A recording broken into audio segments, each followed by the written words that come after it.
Time is the most valuable resource in the world. We trade it for wages, we spend it to improve our social standing, we exchange it for expertise, we waste it on YouTube. And while we can develop habits that might slightly extend or cut time short, we can't exactly head down to the time store and buy a gallon of time. As time marches forward, we watch the things around us lose their sheen as they age and become old, which causes us to look back on things more fondly as we reminisce on when those things were new and when we had more time ahead of us. It's for those reasons I was skeptical that I was wasting my time by going back to a relic of the past, a relic whose supporters remember it when it was still shiny and new, but my curiosity was too strong. How come people still call a nearly 30-year-old game one of the greatest games ever made? Who put together this so-called masterpiece, and is playing it now a waste of time? If we want to answer any of those questions, we have to head back to 1991 in Japan.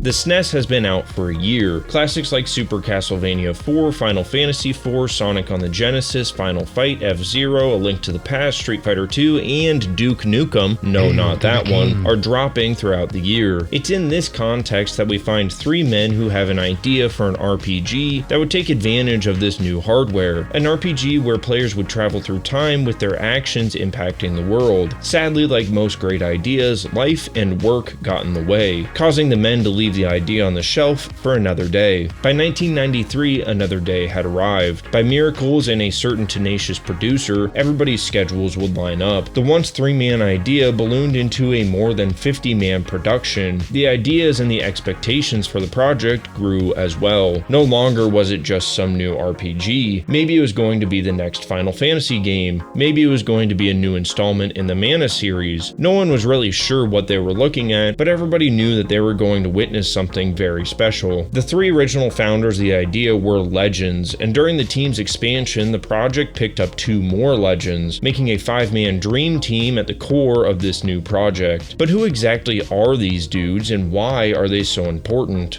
Well, there's Yuji Ori, the creator of the only game that causes so many Japanese sick days they don't release the game on weekdays. Hironobu Sakaguchi, the creator of your dad's favorite JRPG series. Akira Toriyama, beloved manga creator who made hits like Dr. Slump and Black-Haired Naruto. Nobuo, how do I pronounce this? Nobuo Uematsu, Final Fantasy composer who wrote some absolute bangers like this one.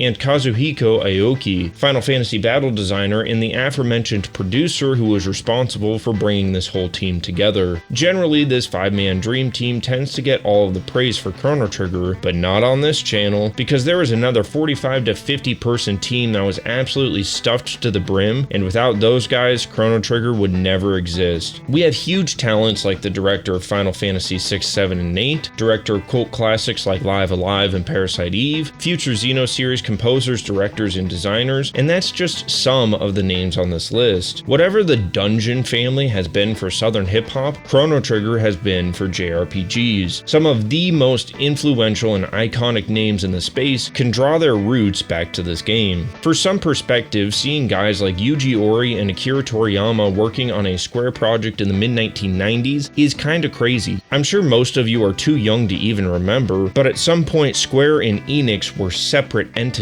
only joining forces in 2003 so they could grace Nintendobros with the absolute classic hardcore JRPG Final Fantasy Crystal Chronicles, after being completely AWOL from Nintendo for the entire N64 era. Up until that point though, they were friendly rivals, but business is business, and they were competitors in the same market space, with both of them publishing RPGs to an audience that I'm sure had a lot of overlap. So for Enix to just watch their two-man Dragon Quest Dream Team walk across the street to build a dream project for Square is kind of insane. Granted, Enix was only publishing Dragon Quest, and these two guys were not employed by Enix themselves, so they were free to do a project like Chrono Trigger. But Masahiro Sakurai also isn't employed by Nintendo, and I'm about 99% sure Nintendo would take his firstborn if he walked across the street to make Sonic and Sega's Star Smash Bash for the boys in blue. It just goes to show how different the mid-1990s were in the video game space. This glut of talent didn't make Chrono Trigger an easy game to work on though, because despite what some dipshit who's never even tried to make a game says on Metacritic, making games is actually pretty fucking hard. Part of this difficulty is finding a centralized vision. Like I said earlier, Chrono Trigger was set as a possible sequel to multiple different series before it was even off the ground, and for a team as talented and unique as Chrono Trigger's, making a game fit into a preconceived mold wasn't really an option. This caused Yuji Ori to step up and forge a unique path for the project, acting as the main catalyst for ideas in the early stages of development. According to Yoshinori Kitase, this style was very different from normal Square developments. Pretty much the first year was planning and non-stop meetings with Ori without developing much of anything. These meetings would decide everything from the story beats to the way that the battle system would work. During this period, Toriyama would draw pictures for the team to use when designing the world and the story, with the staff straight up deeming Toriyama the vibes king due to his drawings' influences on the feeling of Chrono Trigger's world. As scripts eventually began to be written, Ori would double check them, objecting to the way certain characters would say their line and insisting that they keep a consistent character through their tone and style of speaking. Sakaguchi would require daily progress reports from his staff, something he apparently never did for Final Fantasy. He would also work on the floor, tweaking game design values himself, and Aoki acted as some kind of operational lead, making decisions for the whole team. This first year created sort of an ever-expanding amorphous blob of ideas. The project was growing in 1,000 directions at one time, without any thought towards how the hell this thing eventually fits on one of the home consoles. Traditionally, Square was associated with Nintendo. They were known for making their RPG games on the Super Nintendo, and despite being home to a legendary library, the SNES wasn't exactly known for large file sizes. This, paired with rumors of CD-ROM systems coming to the market soon, made Square consider building their game for one of these new systems. Luckily for them, Nintendo was working with tech giant Sony to develop a CD expansion for the Super Nintendo. This would be perfect for a game as large and as ambitious as Chrono Trigger had grown to be. Unlucky for everyone, Sony and Nintendo's partnership worked about as well as a AAA game at launch, causing Nintendo to scrap the CD project altogether and unwittingly create their largest market competitor, which would absolutely dumpster their sales for generations. This left the Chrono Trigger team with a paltry 24 megabit cartridge to target, which is only 3 megabytes, or the same size as an image of this map drawn by this guy in this year depicting this place. This move towards a much smaller medium caused a bit of a panic. Many of the initial plans during the first year of development were scrapped, though Takashi Tokita pointed out that this move to a smaller file size is likely the only reason the game got finished at all. Feature creep gets nipped in the bud pretty quick when deadlines and file sizes are a factor. Maybe we should have those Star Citizen guys give it a try. Devs like Matsui said of the project, sometimes the easiest approach is to cut away rather than to add. If we'd created Chrono Trigger with all the ideas originally contained in our first planning docs, it would have been an overgrown thicket. So at some point after the first year of planning and light development, the pruning process began, with the team aiming for 24 megabits and a late 1995 release date. It was crunch, a race to the finish line, and like pretty much every game I've covered for this series, development was hell. Goalposts were constantly moved, memory limits were being pushed to their extreme until Square at some point changed from a 24 to a 32 megabit cartridge, giving the devs a whole 4 megabytes of data to use, or the same size as an image of this map of this place drawn by this guy. This didn't stop the files from time traveling, making them all completely unreadable, causing Square to consider canceling the whole project until the files were eventually revived. There were huge logistical issues too. Getting guidance spread throughout a 50-person team is never easy, but it wasn't any easier in 1995. Everyone was kind of all over the place, working on multiple different things all the time. time. People were overworked, working outside of their experience, stressed, and burning out. This high-stress, changing goals, no rest environment created health issues as people pushed themselves to the absolute limit, with composer Mitsuda overworking himself so hard he was hospitalized with stomach ulcers. This is my little pit stop for me to say this kind of work environment is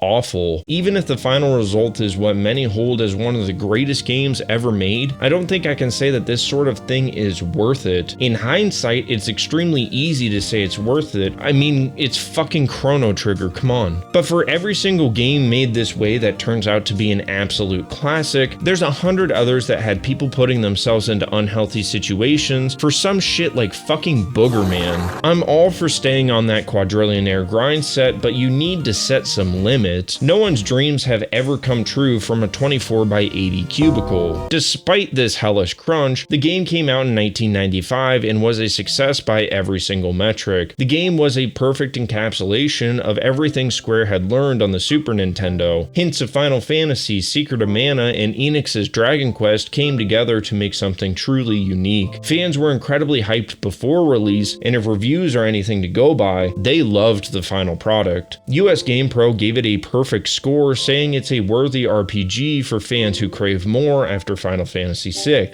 Electric Playground said it's a must-play RPG of 1995. Japanese giant Famitsu gave it an 8 out of 10 initially, but later upgraded it to a 9. EGM gave it a 37 out of 40, saying it's a must-play for any RPG fan. This near universal acclaim translated to big sales, selling 2 million in 2 months in Japan, and only losing out to Dragon Quest for the best seller of 1995 in the region. By 2018, the game sold at least 3.5 million copies worldwide. The popularity and critical acclaim had led the game to have a long reach of influence, with many developers mentioning it as a direct influence on their games, or a reason they got into making games in the first place. Chrono Trigger was a send-off for the SNES era. 1 year after its release, gamers would be blown away by Mario 64 and the upcoming 3D revolution. Just a year after that, people would be playing the other JRPG considered the greatest of all time, making Chrono Trigger look almost small and quaint by comparison. But is it? Is Chrono Trigger still worth playing for a modern audience, or is it best left in the past? Before I get to the gameplay, story, and music, I need to let you guys in on a little secret. Chrono Trigger is a Japanese game. I know after hearing names like Akira Toriyama, that might come as a shock, but these fine lads here are Japanese. This meant I played a translated version of the game. More specifically, I played the official translation for the Super Nintendo. Translating isn't easy. Translating while maintaining the original intent and stylistic flow is nearly impossible. If you've ever read some less than legally obtained manga, you probably know what I'm talking about. Reading this stuff, you might still understand what's going on, but it can read very stiff without any flow or style. At their worst, you understand nothing, but right above that, bad translations are like reading a research paper ran through Google Translate. And up until the 16-bit era, that's how a lot of JRPGs felt. This brings us to Ted Woolsey, a guy who saw the value in making translations flow better for foreign audiences. And in the mid-1990s, he was Square's go-to guy for all their translation needs. But our boy Teddy is a little bit controversial in JRPG circles. Casual fans enjoy some of his eccentricities, but hardcore purists hate him. Woolsey was known for taking some liberties with his translations, either as a result of his own direction or the short deadlines and strict content guidelines. These translation oddities are so well documented they have their own name, Wooleyisms. Some are minor and somewhat harmless, like changing Vinegar's name, yeah, that's really his name in Japanese, to Ozzy, or changing Gran and Leon's name to Masa and Mune so he could shoehorn a reference to the samurai man turned Final Fantasy sword Masamune in here. Then there's more controversial changes that lack any kind of rhyme, reason, or logic, like what he did to Frog. Ted decided that Frog was gonna speak with a yay olden English accent and be as stereotypical if somewhat dim-witted knight in shining armor. The problem is,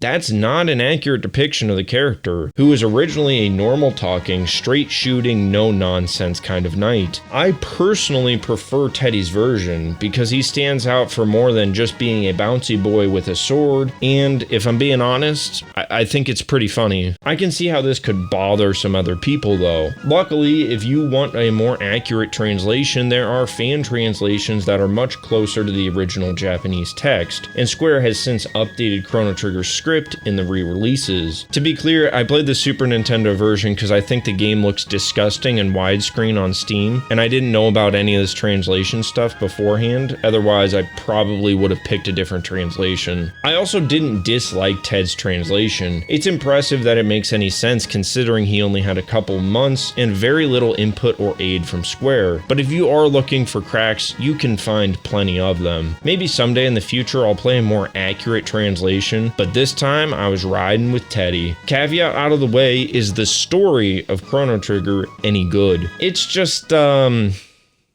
okay. That's really all I would say about it, but you can't really make a video on a JRPG and completely skip over the story. It would be like talking about Doom and not mentioning how the shotgun is almost as good as sex. I don't think that there's anything wrong with Chrono Trigger's story. It's not written sloppily or soullessly or without purpose, and that's way more than can be said about like 99% of the AAA games coming out right now. The issue is if you've played pretty much any JRPG after Chrono Trigger, you'll have seen these building blocks before. A group of wildly different strangers come together to take down a big bad, discovering what it means to be friends along the way. It's generic, but generic doesn't mean bad, and it's elevated by the use of time travel, multiple endings, and an extremely strange antagonist. Lavos is the de facto bad guy in Chrono Trigger, and it's a very unique antagonist. It's not some dude trying to take over the world or something. It's a parasitical, disgusting bug-like creature, no offense to my bug viewers, that spells the end of days by its mere presence. It's an unstoppable force that can't be reasoned or even communicated with. Lavos is a symbol of death and requires no further explanation to be a frightening presence. It's the same way you don't need to understand a polar bear's motives to understand that seeing one in the wild qualifies you for a free ride on the sticks. These types of villains work by tapping into our fear of the unknown and our fear of death. Horror movies have used these type of antagonists for years. Characters like Jason, Leatherface, or Michael Myers are scary because they're unstoppable Grim Reapers. We know very little about them besides their death-dealing abilities, and that there ain't no sweet talking them out of turning you into a steak dinner. However, these characters are double-edged swords. They're immediately scary because they're like the executive branch of Thanatos, but they're not compelling characters. People don't like these dudes because of their deep character writing or complex motivations. They like them because they're manifestations of our fears. These antagonists work for slasher movies because you're there to see some blood, creative kills, and hopefully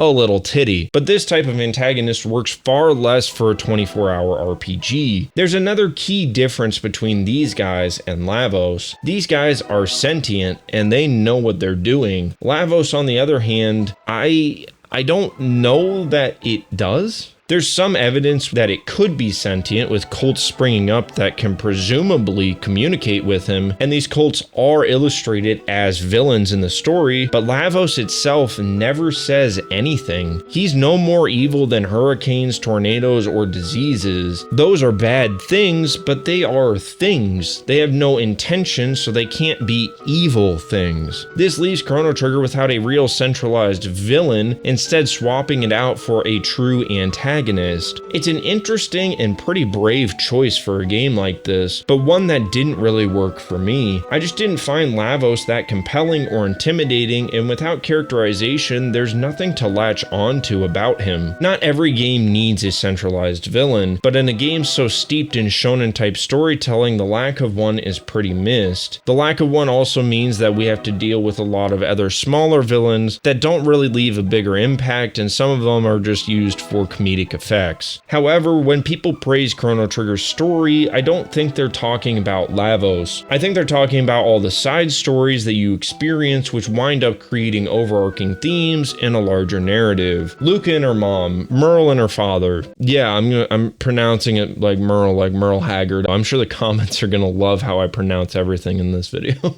Frog and his condition, Robo and his dejection by his peers. These are the stories that people really attach themselves to, and I liked all of them. All these little characters were fleshed out enough to keep me interested and wanting to find out more. I couldn't give a rat's ass about the big buggy boy, but yeah, I'm down to try and save someone's mom from handicap parking. These little quests are where the real good stories are. They might not wrap themselves into the most cohesive whole, but it's a game about time travel, so it only makes sense to have these stories feel a little bit more episodic. The entire story of Chrono Trigger is dictated by one single axiom, and once you look at the game through the lens of that, everything will start to make sense. Chrono Trigger is the embodiment of the rule of cool. The story could have existed without Chrono fighting dinosaurs or racing some dude in a bombed out future, but those things are too cool not to include. The story feels like it was designed for cool areas and encounters before his story was ever written. Probably because if you remember earlier in the video, that's pretty much how it was made. The story was pieced together from cool little drawings by Toriyama, but I think that this actually works to Chrono Trigger's advantage. Chrono Trigger is a JRPG, and much like its Western RPG brethren, that genre can get a little bogged down in Middle Ages fantasy, probably as a result of both of them sharing a father set in those types of worlds. This makes Chrono Trigger stand out from the crowd. Even though I do love some sword and sorcery type stories, mixing that with Toriyama's unique futurism creates a very different world. It creates a valid story excuse to dart between varied locales, which keeps the whole thing feeling very fresh. Overall, Chrono Trigger felt like it was more worried about creating interesting characters in an entertaining world rather than telling a deep and serious story. A decision I think plays really well, but I can see how some mature players would be a little bit driven away by the focus on cool scenarios, perhaps at the cost of a more serious and relatable plot.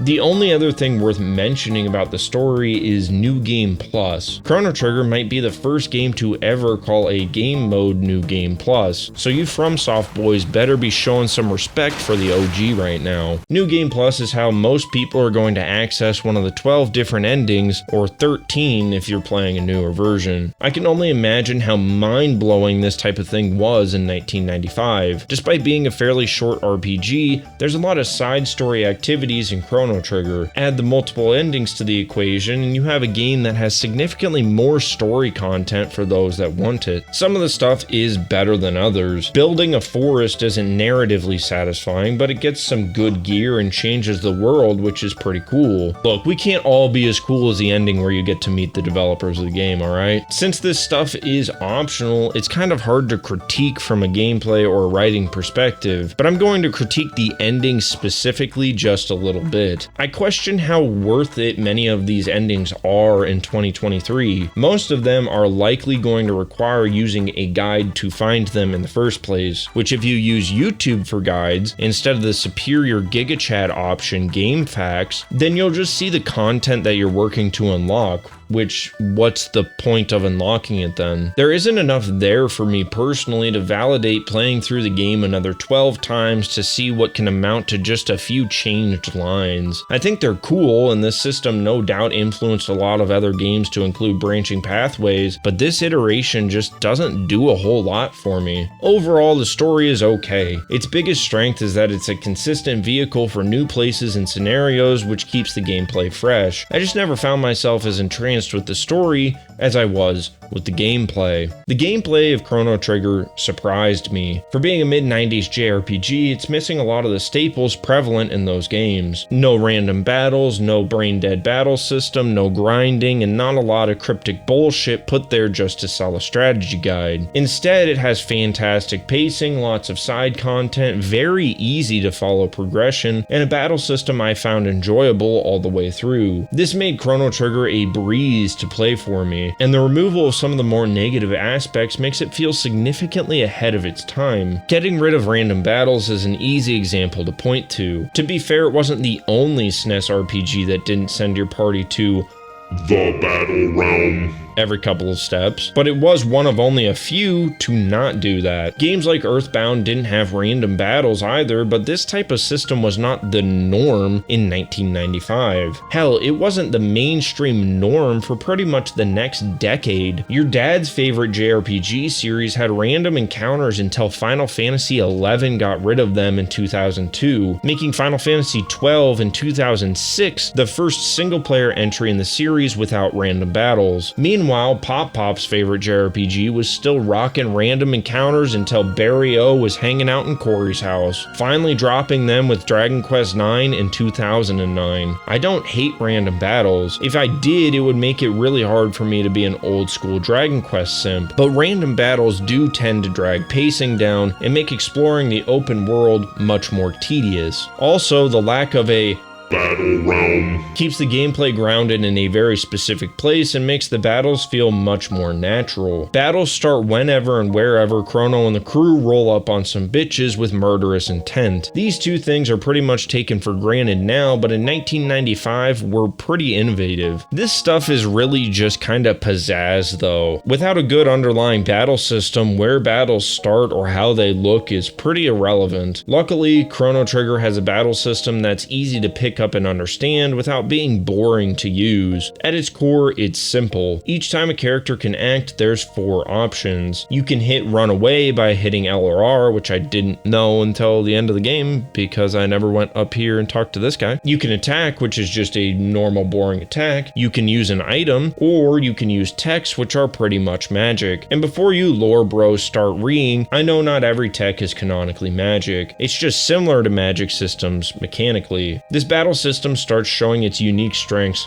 right away. Instead of having 2 teams line up, stare each other down, and take turns trying to kill each other like it's the fucking American Civil War, Chrono Trigger uses what's called an active time battle system. In practice, this means you attack when this bar gets filled up, and the only thing that fills this bar is real time. It moves faster or slower depending on a character's speed stat, so some characters fill the bar almost immediately, while others fill it slower than my release schedule. The enemies have these bars too, you just can't see them, which means every battle has no real turns or turn order. Some people don't like the time crunch that this kind of battle system gives, but I find it really enjoyable. It gives me just enough time to process the information and make a pretty good choice on what to do, but it doesn't give me enough time to choose a perfect choice. It's also very customizable. If you want to, you can make it faster or slower, and if you want to play the game in the most boring way humanly possible, you can get rid of it altogether. Speaking of boring, you could use the basic attack all the time, but it's boring and not effective. Instead, the game really wants you to experiment with the tech system, which is the other real unique feature of Chrono Trigger. Some of the techs are just basic spells or attacks that do more damage, but many of the techs are only possible because of the real-time, real-space system that Chrono Trigger uses. The very first tech you have access to is Chrono's Cyclone ability. Cyclone sees Chrono do a little jug roleplay as he spins around hitting multiple enemies with his sword. The interesting part is it attacks in an area of effect, and since enemies wander around the battlefield in real time, there's some tactics involved as you wait for the enemies to line up. By late game, this tech system is insane. You'll be using triple techs to do massive damage, casting insane magic spells that deals damage to everything on the screen. You'll have characters licking or kissing each other for healing, and dropping bombs like Mr. Truman. These abilities are universally fun to use up until the very end of the game, but I just wish that there was more of them. Each character gets like 8 of them, and a couple of those are just upgraded versions of older techs. I also wanted them to have more interaction outside of double or triple techs. Probably because Cyclone had me thinking about Dota, all I could think about is how cool it would be to suck enemies in with a black hole for a couple of in-game seconds so you could rain down with AoE abilities from a different hero. I'm pretty sure that that's impossible to do on the Super Nintendo, but it would have been really fucking cool if they did.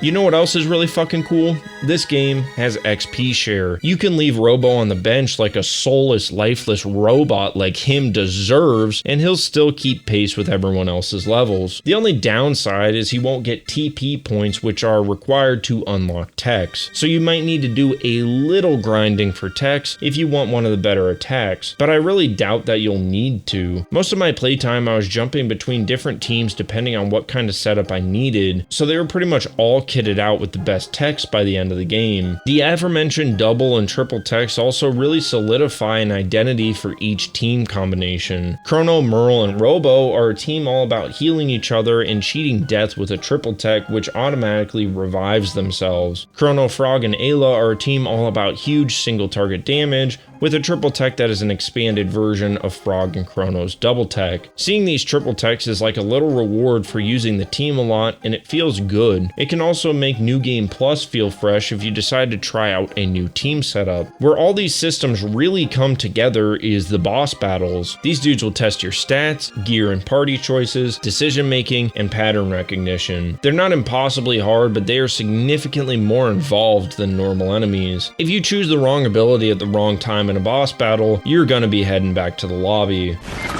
It's probably why I enjoyed the bosses so much in this game. They aren't just damage sponges that can one-tap you with superior aim and godlike movement. They're challenges by way of mechanics and patterns with easy ways to defeat them if you know what you're doing. Outside of some of the early game, Chrono Trigger is pretty devoid of challenge, so having boss battles that slap your shit around if you aren't careful made these encounters much more memorable. If you do find the bosses too hard, you can grind to make them easier, but I never found the need to do so. I think if you played the game as passively as possible, avoiding most of the encounters, you could make the game hard on yourself. But I played like an absolutely genocidal maniac. God didn't give us swords to not kill monsters. So at every stage in the game, I was either at level or over what I needed to be. All these different systems cascade to make a game that is mechanically full of choices. If someone wants to play the game like a power fantasy, killing everything in sight, doing side content to get crazy strong gear, and laying waste with insane triple techs,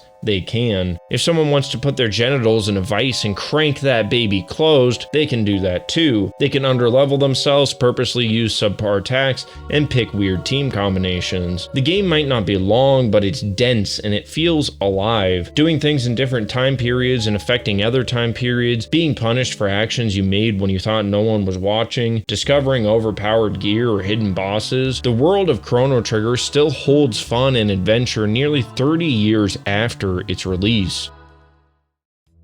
The glue that holds the whole thing together is the music. There's tracks in this game that moved me in a way I wasn't ready for, especially considering I never found the story itself to be particularly moving. A lot of these tracks inspired introspection in a way that the writing never could for me. I was able to keep myself in Chrono and the crew's shoes listening to some of these tracks in the overworld or the deep dark of a cave. Introspective is the word I would use for a lot of this music, and I don't really know why. I'm sure there's some music theory-based explanation out there, but I prefer my music to remain magical, not mathematical, so I avoid learning music theory like it's the fucking plague. This soundtrack caused me to think about the plight of the world and how I would react more than any written line in the game ever could. The music just spoke to me in a way that I didn't expect. That description makes it sound like the soundtrack is gonna sound like Tool or some shit, but a lot of the soundtrack is actually very uplifting with just a twinge of introspection or uneasiness to it. Even songs like the eponymous Chrono Trigger sound like heroic marches into the unknown, heroic but unsure of what the future might bring.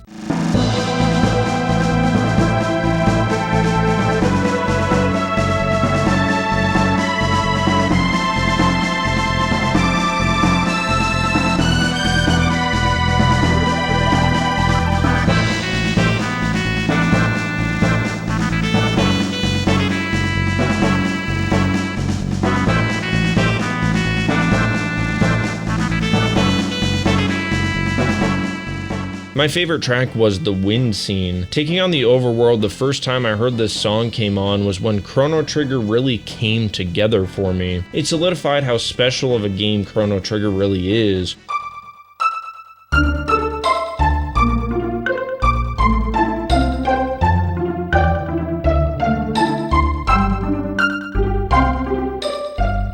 It also teleported me back in time to playing RPG classics on my GBA and DS, even though I'm pretty sure I never played Chrono Trigger on my DS. I know my brother had the game at some point, but he hid his games better than the Ark of the Covenant back in the day, so the likelihood that I played it is pretty much zero. I didn't have nostalgia for the soundtrack itself, but this whole soundtrack just took me back to those days. I have nostalgia for this specific type and era of JRPG music. I think that the soundtrack stands on its own as one of the best on the Super Nintendo, but I'd be lying if I said that these songs didn't open up some long closed off pathways for me. There's also songs in this soundtrack that just fucking bang, bro. Peaceful Days, The Millennial Fair, Wings That Cross Time, Robo Gang Johnny, motherfucking Corridors of Time. And let's not pretend you're too good to hit that motherfucking yay button when Gato song comes on in the club.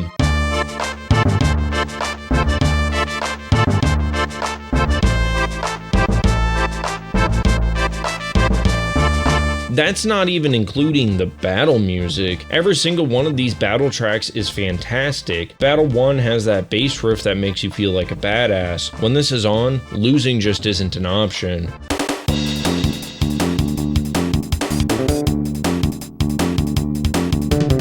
Boss Battle 1 on the other hand, yeah, that music lets you know you're in for some real shit.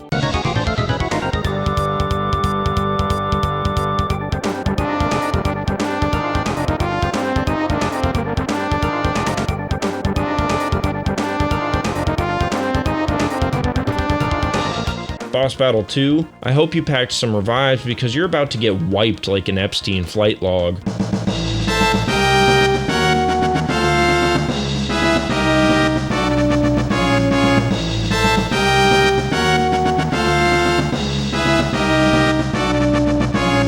Normally, battle songs get annoying by the end of a game, but I'll be damned if these tracks didn't still slap by the end credits. And watching these end credits was a bittersweet moment. I was happy to have been on the journey, but I was sad that the journey was over. I was very skeptical going into Chrono Trigger. It's just not usually the type of game I like, but Chrono Trigger was different. Traveling throughout time and space, never knowing what you're gonna see next, connecting with a story or two, and enjoying the gameplay the whole time. It's very easy for me to recommend Chrono Trigger to anyone. If you've ever been interested in a JRPG, this is easily one of the best ones ever made. It's a game with heart and soul poured into every aspect of it, masterfully balanced and designed to be as entertaining and as fun as possible. Made by an unlikely team of some of the best artists, designers, and developers of their generation. It's easily in my top 100. There's no question about it. It's a journey I won't soon forget, and one that you should take if you never have. Chrono Trigger serves as a good reminder that even if the time we have is short, even if things look bleak, with friends,